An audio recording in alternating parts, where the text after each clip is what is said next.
دوستوں آج کی ویڈیو میں ہم آپ کو بتائیں گے کہ اچانک جنرل ضیاء نے راتوں رات کس کے کہنے پر مارشل لا لگایا۔ جنرل چشتی کا مارشل لا میں کیا کردار تھا؟ جب ضیاء نے 7 کمانڈروں سے مارشل لا کے متعلق رائے لی تو ایک کمانڈر نے مارشل لا کی مخالفت کی۔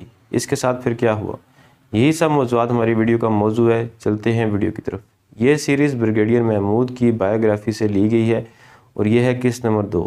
قسط نمبر 1 پلے لسٹ میں دیکھی جا سکتی ہے۔ 4 جولائی 1977 کی صبح بریگیڈیئر محمود میجر جنرل امتیاز کو ملنے وزیراعظم سیکریٹریٹ گئے۔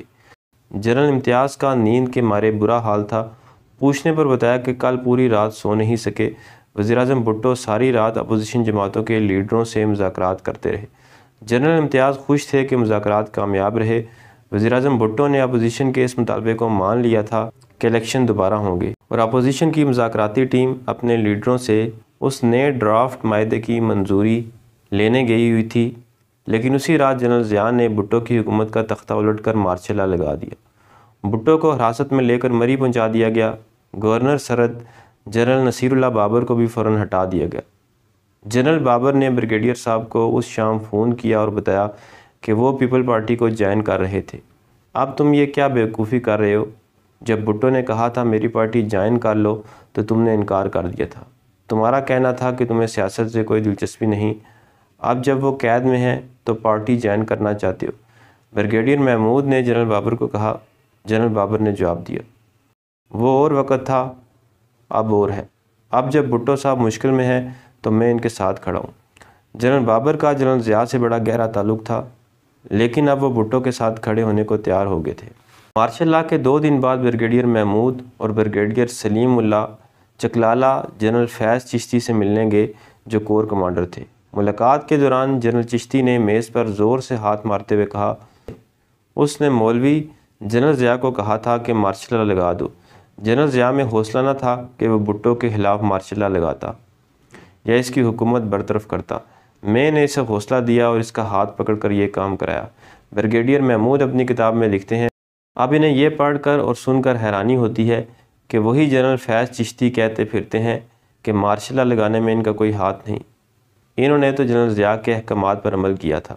بریگیڈیئر محمود کچھ دن بعد میجر جنرل عبداللہ ملک کو ملنے گئے۔ دونوں کی ملاقاتیں اکثر ہوتی رہتی تھی، لیکن اس دفعہ ملاقات بہت اہم تھی۔ وجہ یہ تھی کہ کسی کو سمجھ نہیں آ رہی تھی کہ آخر راتوں رات ایسا کیا ہو گیا تھا کہ بھٹو حکومت الٹ دی گئی اور یہ کہ اب آگے کیا ہوگا۔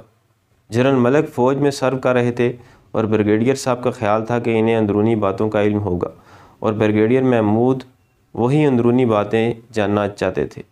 بریگیڈیئر صاحب کو جنرل ملک نے بتانا شروع کیا کہ جب ملک میں سیاسی صورتحال بگڑنا شروع ہوئی تو ملاقاتیں شروع ہو گئیں۔ میٹنگز GHQ میں بھی روز ہونے لگیں اور وزیراعظم ہاؤس میں بھی ان معاملات پر بات چیت ہو رہی تھی۔ جنرل ضیاء جب بھی وزیراعظم بھٹو سے ملنے جاتے تو جنرل ملک کو ساتھ لے جاتے۔ ان ملاقاتوں میں جنرل ضیاء ہر بار بھٹو کو یہ یقین دہانی کراتے کہ وہ ان کے ساتھ ہے۔ فوج کی پوری سپورٹ وزیراعظم بھٹو کے پیچھے ہے۔ ایک دن جنرل ضیاء سے ایسی ملاقات کے دوران بھٹو صاحب نے کہا کہ وہ ایک سیاسی آدمی ہے، فوجی آپشن ان کی چوائس نہیں ہے، ہاں اگر فوجی حل ہے تو وہ فوج کی اپنی مرضی یا اختیار ہے۔ بھٹو صاحب کی یہ بات سن کر جنرل ضیاء چونک گئے اور انہوں نے بھٹو صاحب کی بات کو غور سے سنا۔ جب جنرل ضیاء GHQ واپس لوٹے تو انہوں نے کور کمانڈر کا اجلاس بلایا۔ بھٹو صاحب کے ایک فکرے کا ان پر بہت گہرا اثر ہوا۔ جنرل ضیاء نے گفتگو شروع کی، پہلے ملکی سیاست کا مختصر جائزہ پیش کیا اور پھر وہاں موجود کور کمانڈر سے ان کی رائے مانگی۔ سب سے پہلے کور کمانڈر جنرل چشتی نے بولنا شروع کیا۔ ان کا کہنا تھا کہ جو حالات اس ملک کے ہو چکے ہیں اس کا صرف فوجی حل تھا، مطلب یہ تھا کہ بھٹو حکومت ختم کر کے مارشل لا لگا دیں۔ جنرل عبداللہ ملک کے علاوہ 7 کور کمانڈر اس اجلاس میں موجود تھے۔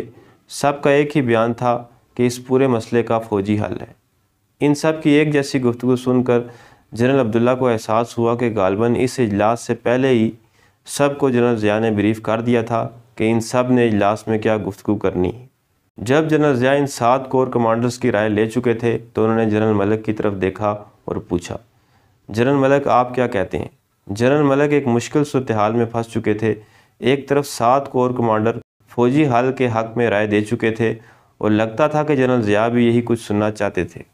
اب ان کے پاس بھی یہی راستہ بچا تھا کہ وہی بات دہرا دیں جو ان سے پہلے 7 کمانڈرز کہہ چکے تھے، لیکن جنرل ملک نے دوسرا آپشن لینے کا فیصلہ کیا کہ اسے وہی کچھ کہنا چاہیے جو اس ملک اور قوم کے لیے بہتر ہوگا۔ اس وقت جب ملک کا مستقبل داؤ پر لگا ہوا تھا، وہ اپنے کیریئر کو اہمیت نہیں دے سکتے تھے۔ انہیں ملک کے مفادات اور اپنے کیریئر میں سے ایک کو اہمیت دینا تھی۔ انہیں یہ پتہ تھا کہ اس سے پہلے ان کے ساتھی جنرل ضیاء صاحب کی مرضی کا موقف پیش کر چکے ہیں۔ ان سب نے وہ کچھ بولا تھا جو جنرل ضیاء ان سے سننا چاہتے تھے۔ انہی چند لمحوں میں جب سب کمانڈرز اور جنرل ضیاء کی آنکھیں جنرل ملک پر مرکوز تھیں، تو جنرل ملک نے پوری سرگرمی سے اپنی رائے دینا شروع کی، جس نے جنرل ضیاء سمیت سب کمانڈروں کو حیران کیا۔ جنرل ملک نے اس بات کی مخالفت کی کہ ہمیں اس مسئلے کا فوجی حل نکالنا چاہیے۔ ان کا کہنا تھا کہ اس سے پہلے ہم 2 مارشل لا لگا کر دیکھ چکے ہیں اور ان کے جو تاثرات مرتب ہوئے وہ بھی ہمارے سامنے تھے۔ اس لیے بہتر ہوگا کہ ہم سیاستدانوں کو اس سیاسی مسئلے کا حل سیاسی طور پر نکالنے دیں۔ جنرل ملک کی باتوں کا اثر کور کمانڈروں کے چہرے پر آیا تھا کہ وہ اس رائے سے خوش نہیں تھے۔ اس کے باوجود جنرل ملک بولتے رہے۔ جنرل ملک کی رائے لینے کے بعد جنرل ضیاء نے کور کمانڈر اجلاس ختم کر دیا۔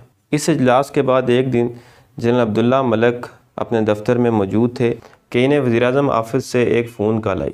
دوسری طرف سے کہا گیا، جنرل ملک وزیراعظم بھٹو آپ سے ملنا چاہتے ہیں۔ جنرل ملک کے لیے یہ حیران کن کال تھی کہ وزیراعظم بھٹو ان سے فوراً ملنا چاہتے تھے اور انہیں براہ راست بلایا گیا تھا۔ اچانک جنرل ملک کی بھٹو کو کیا ضرورت پڑ گئی تھی، کچھ سوچ کر جنرل ملک نے فوراً فون کی طرف اپنا ہاتھ بڑھایا۔ جاری ہے، ملتے ہیں کس نمبر 3 میں۔ اللہ حافظ۔